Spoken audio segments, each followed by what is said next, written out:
Olá a todos, espero encontrá-los bem.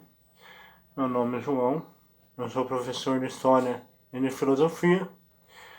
A aula de hoje ela tem como tema, é um vídeo aula, né? Ela tem como tema Platão puro e simples.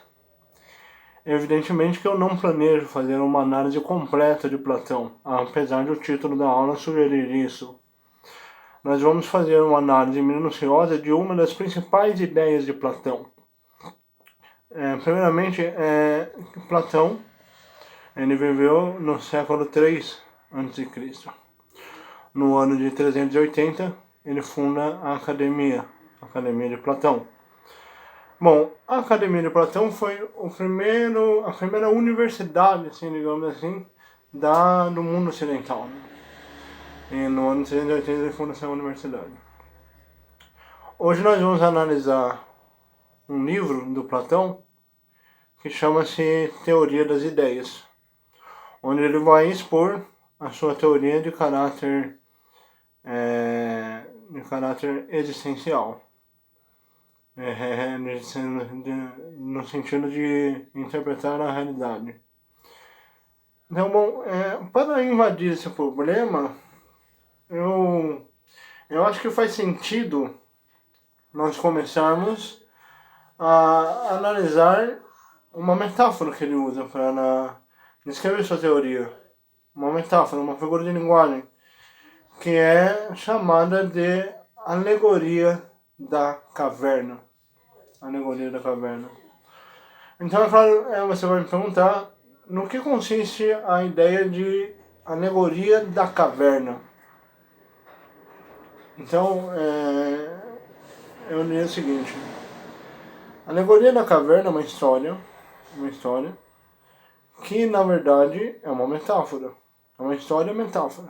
Uma história que descreve um tipo de pensamento que descreve um tipo de realidade. Complicado, né? Então vamos invadir esse problema.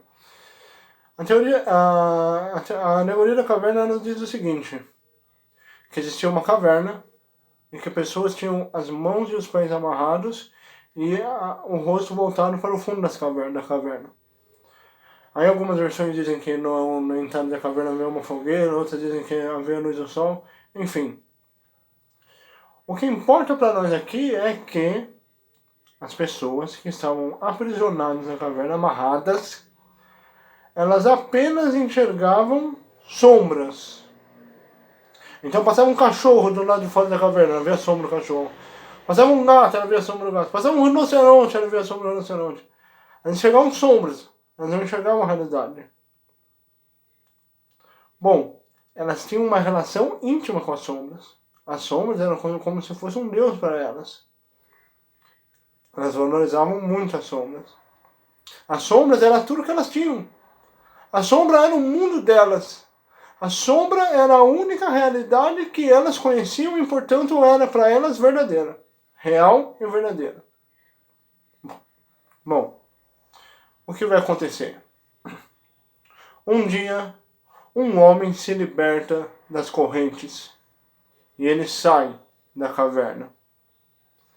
Quando ele sai da caverna, ele vê o sol pela primeira vez. E é estonteante. A primeira vez que se vê o sol. Porque até então ele vê a luz solar projetando sombras no fundo da caverna. E agora ele está vendo o sol cheio de cores, laranja, amarelo. Ele está vendo, ele vê o arco-íris, ele vê o gato, ele vê o cachorro. Ele volta para a caverna feliz da vida e ele diz para aquelas pessoas que estão acorrentadas: ei, esse não é o mundo real. O mundo real existe lá fora. O que nós vemos aqui são sombras, o mundo real está lá fora. O que vai acontecer? A reação dessas pessoas é terrível. Elas vão ser contra esse homem, elas vão dizer que ele é louco, que ele está inventando coisas, e elas, se pudessem, o matariam. É uma coisa que o Platão ele frisa bem isso, né? Essas pessoas, se pudessem, o matariam. Então é claro que eu queria registrar aqui que Platão, ao dizer que as pessoas, se pudessem, matariam, está se referindo a Sócrates, né? seu mestre, né? porque, né, surge primeiro Sócrates, né, no século IV antes de Cristo, aí depois vem Platão, que é discípulo de Sócrates, e depois vem Aristóteles, que é discípulo de Platão. Platão tem como mestre Sócrates, como discípulo Aristóteles, mas não vamos falar nem de Aristóteles nem de Sócrates, vamos falar de Platão. Platão é o do meio, né? Primeiro vem Sócrates, depois vem Platão, depois vem Aristóteles, um discípulo do outro, assim se segue a filosofia clássica, né? Na Grécia Antiga. Na Grécia Clássica, na verdade, né? Enfim, Platão dirá que, o nome dele demonstrará com essa alegoria que existe uma coisa que é o seguinte: as sombras são uma espécie de realidade paralela e o que há de real está lá fora. E por que ele dirá que por que eu disse que é uma comparação com o que aconteceu com Sócrates, né? Eu perdi o fio da meada, então estou voltando aqui. Porque Sócrates ele foi condenado à morte, acusado de corromper a juventude ateniense e acusado de ir contra os deuses, né? Incitar o ateísmo, pregar o ateísmo e contra os deuses e corromper a juventude ateniense. Para os fanáticos por Sócrates, apaixonados por Sócrates, eles dirão que Sócrates foi morto por ensinar a juventude a pensar. É evidente que é um exagero, mas né, faz sentido, dentro de um contexto assim faz sentido. Bom, então voltemos à alegoria da caverna. O que dá para entender dessa alegoria da caverna? Dá para entender que existe uma realidade que as pessoas vivenciam dentro da caverna e que não é verdadeira. A verdadeira está lá fora. Eu usaria um outro exemplo para ilustrar, um exemplo fora da filosofia, não tão fora, mas fora do nosso contexto aqui, que vai fazer sentido. É o seguinte: é um experimento que muitas vezes é realizado no curso de ciência da computação, quando eles estudam inteligência artificial, né? ou para programação avançada. O experimento consiste no seguinte: imagine que existe uma mulher chamada Maria. E Maria, ela mora num quarto preto e branco. Mas tem um detalhe: Maria é uma cientista. E tem outro detalhe: Maria é especializada em cores. Ela estuda as cores, ela sabe tudo sobre as cores, o que elas causam, quais efeitos, quais são as nuances das cores, qual a intensidade das cores, o que usar para fazer cores, qual é o princípio ativo das cores, enfim, ela sabe tudo sobre as cores, mas ela vive num quarto preto e branco. Um dia, esse experimento chama-se Maria no quarto preto e branco. Um dia, Maria consegue sair do quarto preto e branco e ela vê o mundo. Ela vê o sol, ela vê as nuvens. E sabe o que ela percebe? Que ela não sabia nada sobre as cores. Porque não é sobre saber, é sobre sentir. Bom, não é bem isso que Platão quer dizer, né? Mas, enfim, eu estou ilustrando para chegarmos a alguns pontos centrais. Agora, eu gostaria de fazer o seguinte: de pegar você pela mão e caminhar por cima das águas da teoria das ideias. E nós vamos observar essa teoria.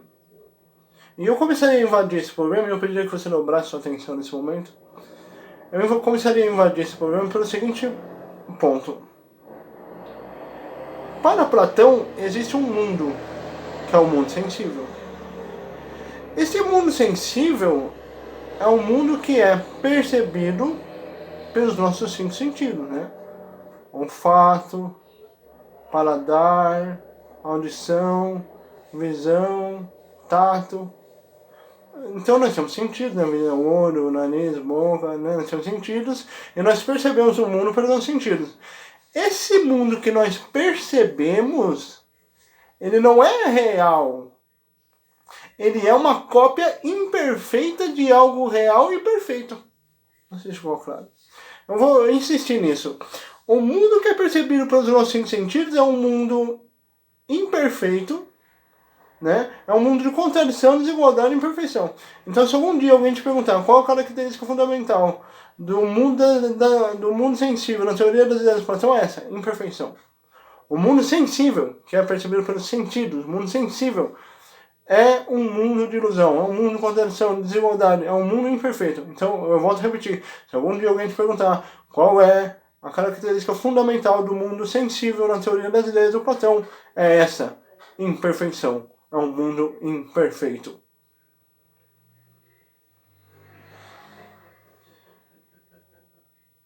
Para além desse mundo imperfeito, existe um mundo perfeito. Existe um mundo em que tudo lá é a essência do ser. Platão nem exagera tanto assim, né, fala que é a essência do ser, mas para ele é ideias. E as ideias para Platão são como espíritos eternos, né? Elas são perfeitas. Eu vou dar exemplos bem banais que vão ilustrar esse ponto da teoria das ideias, né? Exemplos bem banais. Por exemplo, eu imagino uma porta. Eu estou construindo uma casa e eu imagino uma porta. Aí na minha cabeça a porta é perfeita, eu vou girar uma caneta, a porta abre, eu parafusei a porta, imaginou, você idealiza a porta. Bom, enquanto ela está na sua cabeça, ela é perfeita, né? Não tem nada de errado com ela. Quando ela transpõe o mundo das ideias para o mundo sensível, ela é submetida às agressões do mundo, à violência do mundo. E ela, de certa forma, torna-se imperfeita.